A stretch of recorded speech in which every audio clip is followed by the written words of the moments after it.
안녕하세요. 한류 외신과 해외 반응을 소개하는 한류클래스TV입니다. 오늘은 경성 크리처는 전 세계에 더 퍼져야 한다는 서경덕 교수의 주장과 이 드라마를 시청한 최신 일본 시청자 반응까지 살펴보겠습니다. 서경덕 성신여대 교수는 넷플릭스 시리즈 경성 크리처가 일본 누리꾼에게서 주목받고 있다며 동북아 역사가 세계인에게 제대로 알려지길 바란다고 강조합니다. 서 교수는 5일 SNS를 통해 경성 크리처는 드라마 파트 1이 공개된 이후 일본 넷플릭스에서도 꾸준히 상위권을 유지하며 많은 관심을 받고 있다고 소개합니다. 이어 SNS에서는 731 부대를 처음 알았다는 등 역사적 사실을 인지하는 반응들도 꽤 있었다며 일본 교육에서는 거의 다루어지지 않았던 731 부대와 생체 실험 등 역사적 팩트가 잘 전달된 점은 큰 의미가 있다고 분석합니다. 경성 크리처는 1945년 일제강점기 경성을 배경으로 괴수가 등장하는 장르물이며 일본군 위안부 문제를 상징하는 내용도 담겼고 생체 실험을 자행한 일본 731 부대 이야기도 나옵니다. 서 교수는 비슷한 예로 애플 TV 플러스 드라마 파친코를 통해서는 일본의 만행을 널리 알릴 수 있었다며 강제징용, 위안부 등 일제히 탄압받던 조선인들의 모습과 관동 대진인 학살 등 역사적 사실을 자연스럽게 녹여냈다고 말합니다. 그러면서 글로벌 OTT를 통해 일본의 가해 역사가 세계에 올바로 알려지는 데 큰 일조를 한 건 역시 K-컨텐츠의 힘이라며 올해도 K-드라마, K-무비 등 다양한 K-컨텐츠가 세계에 널리 퍼지길 바란다고 덧붙입니다. 다음은 경성 크리처를 시청한 최신 일본 시청자 반응입니다. 어쨌든 스토리를 즐길 수 있었는데 반일 장면이 많았기 때문에 이 낮은 평점이라고 일본의 과거가 바보같이 잘 표현되어 있다. 이하까지 감상. 박서준은 보고 싶지만 마음에 들지 않는다. 별로 반일이라든지 서투른 일본어는 전혀 신경 쓰지 않지만 순수하게 재미가 없다고 말할 수밖에 없다.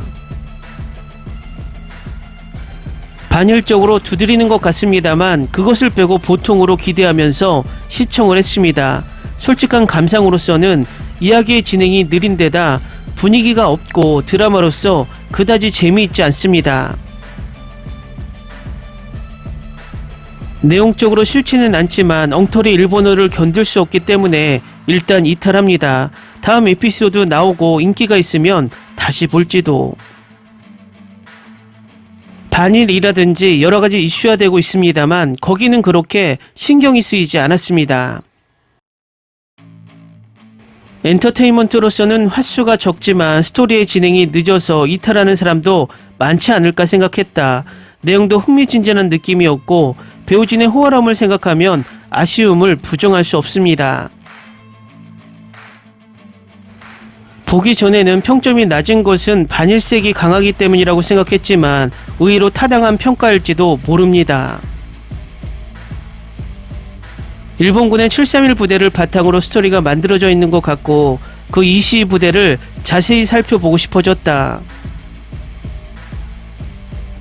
인체 실험을 전쟁 중 일본군도 하고 있었다고 하는 이야기는 들은 적이 있었지만 구체적인 내용은 들은 적이 없었기 때문에 이것은 같은 일본인으로서 제대로 알아둬야 할 일이라고 생각한다. 나치 독일의 심한 이야기는 영화나 책에서 여러가지 보거나 읽고 있지만 일본이 저지른 실수를 지금까지 차분히 조사하지 않았던 것 같다. 일본인이니까라는 이유로 무의식적으로 눈을 돌리고 있었는지 이 드라마를 보고 너무 혹독하게 이건 제대로 알아야 할 일이라고 생각했다. 전쟁은 인간이 아니게 되는 것이 제일 무서운 일로 그것을 구성화하고 인간을 괴물로 표현해 보여주고 있다고 리뷰로 쓰여진 것을 읽었지만 과연 그렇다라고 생각했다. 그래서 이 드라마는 공포와 액션적으로도 긴장시키며 재미있다. 일본 통치시대의 조선의 영화나 드라마도 더 보고 알아야 하고 반성해야 한다. 같은 인간인데 무엇을 가지고 상하로 나누고 이렇게 심한 일을 할 수 있을까? 이 드라마를 보고 정말 화가 난다. 이 드라마는 정말 여러가지 것을 호소해주고 있기 때문에 볼만한 것이 가득하고 계속 다음 에피소드를 기대하고 있다. 한국인의 역사 왜곡 버릇이 현저한 바보같은 낭작 박서준을 낭비시켰다. 꽤 평점이 낮네요. 일본인 아무도 객관적으로 볼 수 없고 731이 모티브일지도 모르지만 고문의 내용은 일본군에서 자행하고 있었던 것은 사실이다. 왜 이렇게 리뷰 평점이 낮은가? 작품에 너무 많이 끌려 시리즈 1을 한 번에 보았다. 변함없는 아름다움과 예술을 풍기는 한소희, 괴물이 어머니라는 것을 깨닫는 장면, 그리고 박서준에게 포옹하는 장면에서 완전 울었다. 박서준 외모로 시청했지만 3화로 좌절감이 너무 많다. 전쟁 당시의 이야기로 확실히 일본군은 끔찍한 일을 했었는데 보기에 견딜 수 없다. 왜 중국에 있었던 731 부대를 픽션으로 만드나? 일본 드라마에서 만일 라이따이한이라든지를 픽션으로 만들면 확실히 일본인도 분노할 것이다. 어떤 느낌으로 보면 좋을까? 한소희와 박서준의 비주얼 드라마일까? 전후 80년을 맞이함에 있어서 태평양 전쟁에서 관동군이 아시아 각지, 특히 대륙에서 한 것을 널리 알려진 계기가 되었을지도 모른다. 하지만 작품으로서는 인간의 뒷면이나 갈등을 그리는 것이 아니라 얕아졌다. 처음 반일이라고 생각했지만 보면서 단순히 반일과는 다른 느낌이라고 생각했다. 인체 실험이 731 부대는 사실이고 중요한 것은 증오를 반복하는 것이 아니라 서로 사실을 받아들이고 앞으로 좋은 관계를 만들어 나갈까라고 생각한다. 병합시대의 한국이기 때문에 더 정치적인 느낌이 있다고 생각했지만 왠지 미묘했다. 꽤 제작비가 들고 있는 것 같은데 반일감은 물론 가득하지만 좀 더 배울 것을 기대했기 때문에 기대는 어긋났다.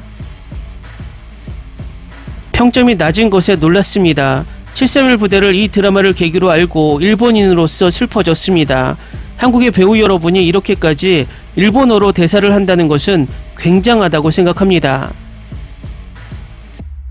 일본군과 조선인의 관계를 제쳐놓고 마이네임에 이어 한소희의 연기는 볼만하다. 한국의 배우들이 여기까지 일본어를 사용한 연기를 할 수 있다고 상대적으로 생각하면 대단한 일이구나라고. 일본 반응 잘 보셨나요? 처음 이 드라마가 올라왔을 때 무조건 반일 드라마다라고 비판하던 기조가 조금은 바뀐 것 같습니다. 하지만 여전히 본질을 약간 비틀어서 이 드라마를 폄하하려는 지능적인 일본인 댓글들도 보입니다. 어쨌든 이제 일제강점기 만행을 직시하려는 일본인도 등장하는 모습이 이 드라마의 목적은 어느 정도 달성되는 듯 합니다. 한류 클래스TV는 한류 외신과 해외 반응을 꾸준히 쫓아가 보겠습니다. 재밌게 잘 보셨나요? 여러분의 구독, 좋아요, 댓글, 알림 설정은 컨텐츠 제작에 큰 힘이 됩니다. 그리고 항상 하시는 일마다 대박 나시고 행복하시길 바랍니다.